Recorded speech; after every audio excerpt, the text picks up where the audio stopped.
During the summer of 1964, my father was contacted by Mr. and Mrs. Perkins of the Kool-Aid family.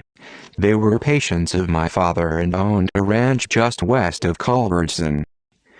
They knew that Dad had a son attending McCook High and wondered if their son would help them out. Two of their granddaughters from the Chicago area were coming to visit. They thought it would be nice if their son Steve and a friend could spend some time with the girls at their ranch. When Dad proposed the offer to me, I was reluctant to accept. One of the reasons being that I would need to convince a friend to go with me. My closest friend, Roger, was shy around girls, so he was not a candidate. I would need to go outside my close circle of friends, because several of them were going steady. That complicated it for me. After much discussion with Dad, I finally said I would go if I found another guy to go with me. When I explained to Charlie Langhoff the opportunity, he acquiesced to my pleading. Charlie had just graduated from McCook High School and was headed to the University of Nebraska that fall in a new field called computers. He was very intelligent, articulate, good-looking, and an athlete. Like myself, he was fair-skinned and could sunburn easily. The only reason I mention this fact is that we were asked to bring our swimming suits and neither of us supported a tan. On the Saturday we drove out to the Perkins place. The weather was clear and rather warm. After we were introduced to the two young socialites, we changed into our suits and the four of us walked to the pool. I don't think any of us put more in the water than our feet. I don't know what the girls expected of us, but neither Charlie nor I felt comfortable around them. They let us know they were sophisticated city girls from a wealthy family and we were only a notch or two above pasty white country bumpkins.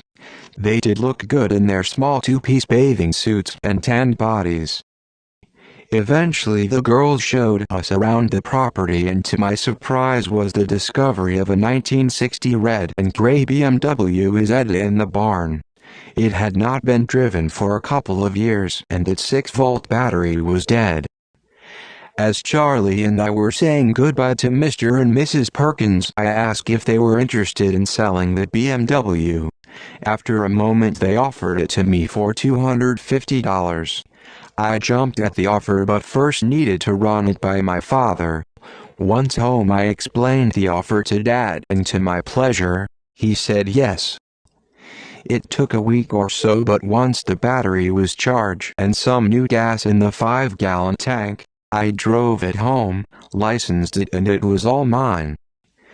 This version of the little Beamer had 2 doors. The front of the car was a door with the steering wheel hinged to it. This feature allowed the car to be driven with the door open. My friend Roger was 6'6", so when the two of us were driving in hot weather, Raj would hold the door open with his long legs and I would do the driving. We did get some strange looks when driving around McCook with the front door open. There was a second bench seat, accessed through the other door on the right side. I don't remember ever having anyone ride in the back that year. The 2-cylinder air-cooled motorcycle engine was in the back and the battery under the rear seat. One of the spark plugs would not come out so it had one old plug and one new. The most challenging thing about the little Beamer was the master brake cylinder. Somewhere in the hydraulic brake system was a leak, so when the brakes got a little mushy I stopped, rolled back the rubber floor mat, unscrewed the reservoir cap between my feet and filled it with fluid. I would pump the brake pedal until all the air came out, then top it off and continue the journey. The little Beamer was definitely only a town car. It had no problem keeping up with the 25-mile-per-hour speed limit in McCook, but it was challenged on the highway and hills. The only 2 times I drove out of town were when I drove it home from Culbertson and once during senior week in May of '65 going to a woodsy north of McCook at Red Willow Lake. On that last drive out of town, Roger and I had a large water-filled balloon that developed a leak and eventually burst, spilling the water on the rubber mat. The mat conformed to the shape of the interior floor and held the water. It sloshed back and forth all the way to the lake, drenching our white tennies. Once at the lake, we enlisted 2 more classmates and raised the rear end of the tiny car and let the water drain out the front.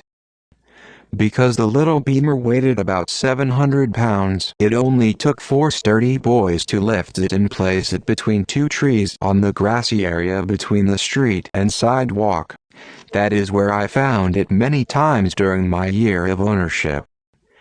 After high school graduation in May of '65, my great-uncle Harry, the man who raised my father, gave me his 1952 door fluid drive Dodge to take to college. I sold my Beamer to a boy in the class of '66.